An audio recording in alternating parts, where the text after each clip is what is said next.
وَسَيُجَنَّبُهَا الْأَتْقَى الَّذِي يُؤْتِي مَالَهُ يَتَزَكَّى وَمَا لِأَحَدٍ عِنْدَهُ مِنْ نِعْمَةٍ تُجْزَى إِلَّا ابْتِغَاءَ وَجْهِ رَبِّهِ الْأَعْلَى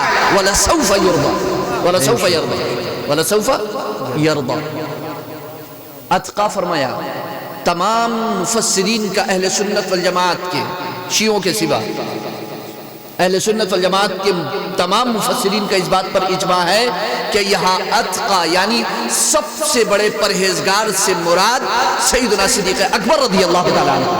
سبحان اللہ، سبحان اللہ۔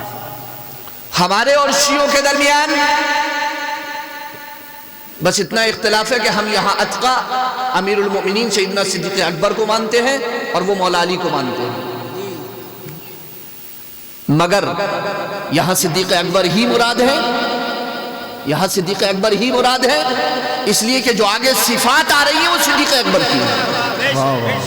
آگے جو صفات آ رہی ہے وہ اپنا مال راہ خدا میں خرچ کرتا ہے اور کوئی احسان نہیں ہے، اس کے احسان کا کوئی بدلہ یہاں پہ نہیں چکا سکتا۔ اللہ کے رسول سرور کونین صلی اللہ علیہ وسلم نے ارشاد فرمایا مجھ پر جس نے بھی احسان کیا میں نے اس احسان کا بدلہ چکا دیا، سوائے صدیق اکبر کے کہ اس کے احسان کا بدلہ اللہ خود اسے عطا فرمائے گا۔ اتقا امیر المؤمنین سیدنا صدیق اکبر مسئلہ ہے تقوی کا، مسئلہ ہے روح کی پاکیزگی کا، مسئلہ ہے تطہیر باطن کا۔ جس نے تطہیر باطن کی، جس نے اپنے باطن کو نکھارا، اس کو پاکیزہ بنایا، اس کی صفائی کی، اس کی ستھرائی کی، تزکیہ نفس کیا، اس نے اتنا ہی اعلیٰ مرتبہ پایا، اس نے اتنا ہی اعلیٰ مرتبہ پایا۔ آپ اس پر غور کر سکتے ہیں، توجہ کر سکتے ہیں۔ صحابہ اکرام رضوان اللہ تعالیٰ علیہم اجمعین اسلام لے کر کے آئے، ایمان لے کر کے آئے۔ اللہ کے رسول سرور کونین صلی اللہ علیہ وسلم نے مکہ فتح کیا۔ اللہ کے رسول سرور کونین صلی اللہ علیہ وسلم کے فتح مکہ کے بعد اللہ کے رسول مکہ میں تشریف فرما، صحابہ اکرام خانہ کعبہ کے ارد گرد جہاں پہلے وہ کبھی بیٹھا کرتے تھے ان جگہوں پر بیٹھے ہوئے چرچا کر رہے ہیں کہ بہت دیر کر دی ہم نے اسلام لانے میں، کاش پہلے اسلام لے آتے۔ امیر المؤمنین سیدنا ابو بکر صدیق اکبر، امیر المؤمنین سیدنا عمر فاروق اعظم رضی اللہ تعالیٰ عنہ کا گزر ہوا، دیکھا کہ خالد، عمرو بن عاص، اکرمہ رضی اللہ تعالیٰ عنہ اجمعین بیٹھے ہوئے گفتگو کر رہے ہیں، بیٹھے ہوئے گفتگو کر رہے ہیں اور گفتگو یہی چل رہی ہے کاش پہلے اسلام لے آتے، کاش بہت دیر کر دی، بہت دیر کر دی، بہت دیر کر دی، آج تو کہاں سے کہاں ہوتے، بہت دیر کر دی۔ امیر المؤمنین سیدنا عمر فاروق اعظم رضی اللہ تعالیٰ عنہ کا وہ جملہ جو ہے وہ ہمیشہ یاد رکھنا چاہیے۔ ارشاد فرمایا کہ ماضی کو دیکھ کر کے افسردہ ہو رہے ہو، غمزدہ ہو رہے ہو، غمگین ہو رہے ہو؟ ارشاد فرمایا لا تأسو علی ما فات الا لتجتہد فیما ہوا آت، گئے ہوئے پر افسوس مت کرو مگر یہ کہ آنے والے میں تم اجتہاد کرو۔ اس فرمان کا صاف مطلب تھا کہ ضروری نہیں ہے کہ جو بعد میں اسلام لایا ہے وہ پیچھے ہی رہے، ممکن ہے وہ صف اول میں آ جائے۔ اور اس کی زندہ جاوید مثال خود امیر المؤمنین سیدنا عمر فاروق اعظم رضی اللہ تعالیٰ عنہ کی ذات گرامی 40ویں نمبر پر اسلام لے کر کے آئے مگر دوسرا نمبر حاصل کیا۔ 40ویں نمبر پر اسلام لے کر کے آئے مگر دوسرا نمبر حاصل کیا۔ 40ویں نمبر پر اسلام لا کر کے دوسرا نمبر حاصل کیا۔ یہ تطہیر باطن تھا، یہ نفس کی پاکیزگی جسے اللہ نے قرآن میں اتقا فرمایا، اس کے بعد بالاجماع اتقا عمر فاروق اعظم رضی اللہ تعالیٰ عنہ۔ سبحان اللہ، سبحان اللہ، بہت خوب۔ امیر المؤمنین سیدنا عمر فاروق اعظم، ابو بکر صدیق اکبر کے بعد عثمان غنی، پھر اتقا، علی اتقا، اسی طریقے سے اتقا۔ تو مسئلہ ہے روح کی پاکیزگی کا، روح کی پاکیزگی کا۔ اگر روح پاکیزہ ہے تو پھر یوں سمجھ لیجئے کہ آپ کی روح جو ہے وہ عرش کے نیچے سجدہ کرتی ہے جا کر کے۔ اگر آپ کی روح پاکیزہ ہے تو آپ جائیے سیدنا امام جلال الدین سیوطی رحمۃ اللہ تعالی علیہ کی تحریرات اٹھا کر کے دیکھیے اور پڑھیے، ہم جو خواب دیکھتے ہیں اس کے بارے میں سوال کیجئے، پوچھئے جا کر کے.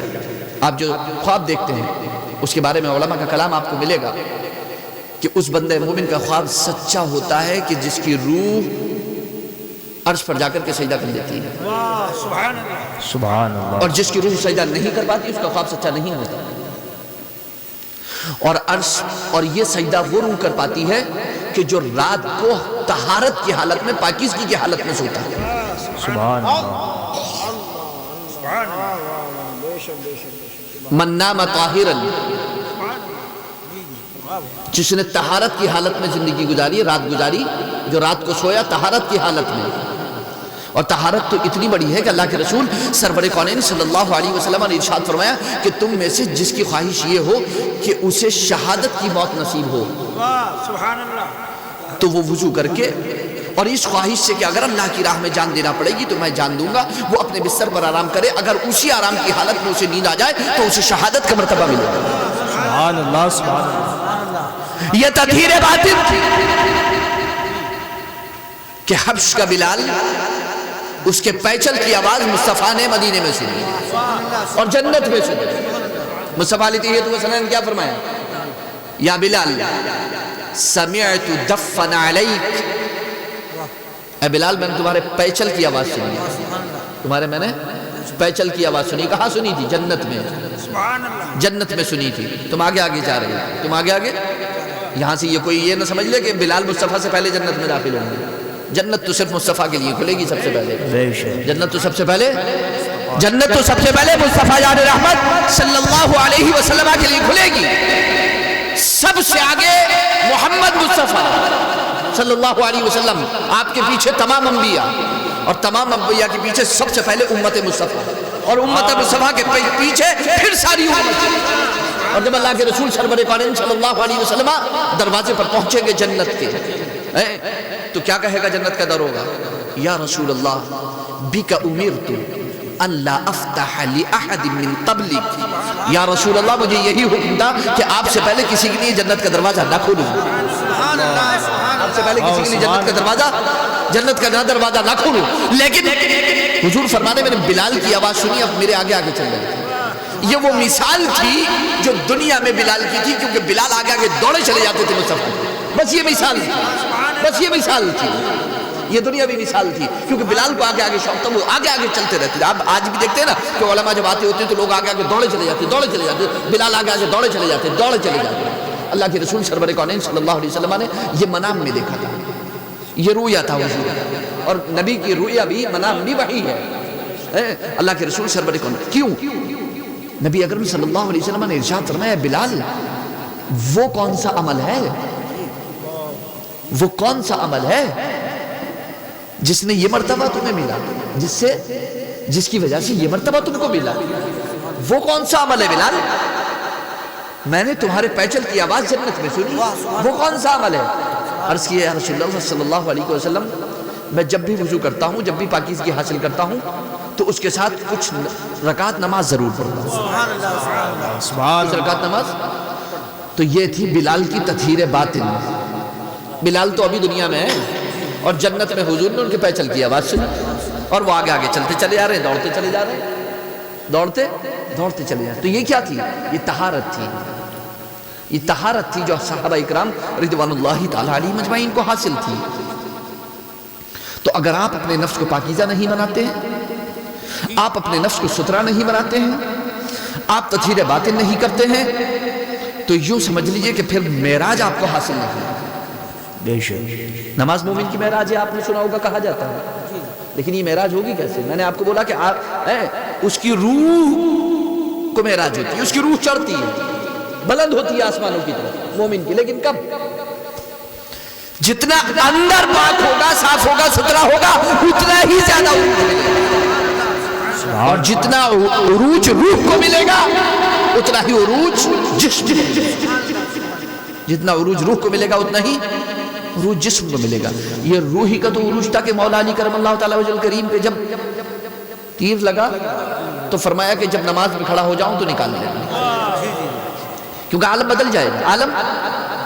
وہ عالم بدل جائے گا. پھر روح کا معاملہ شروع ہو. اور تیر جسم میں لگا ہے جناب، تیر جسم میں لگا ہے، روح میں نہیں، تیر تو جسم میں لگا ہے، معاملہ اصل تو روح کا ہے۔ تو میں نے جو عرض کیا دو چیزیں ہیں، اگر آپ نے تطہیر باطن کر لیا، نفس کو پاکیزہ صاف ستھرا بنا لیا، تو پھر آپ سے زیادہ کامیاب کوئی نہیں۔ اور اگر آپ نے اپنے نفس کو گناہوں میں اٹا لیا، آپ نے گناہوں میں چھپا دیا اسے، تو پھر ہم سے زیادہ ناکام خسارے میں، ٹوٹے میں، گھاٹے میں، ہلاکت میں، نقصان میں، تباہی میں، بربادی میں کوئی نہیں ہے۔ بالکل کلیئر ہے، بالکل کلیئر ہے، اس میں کوئی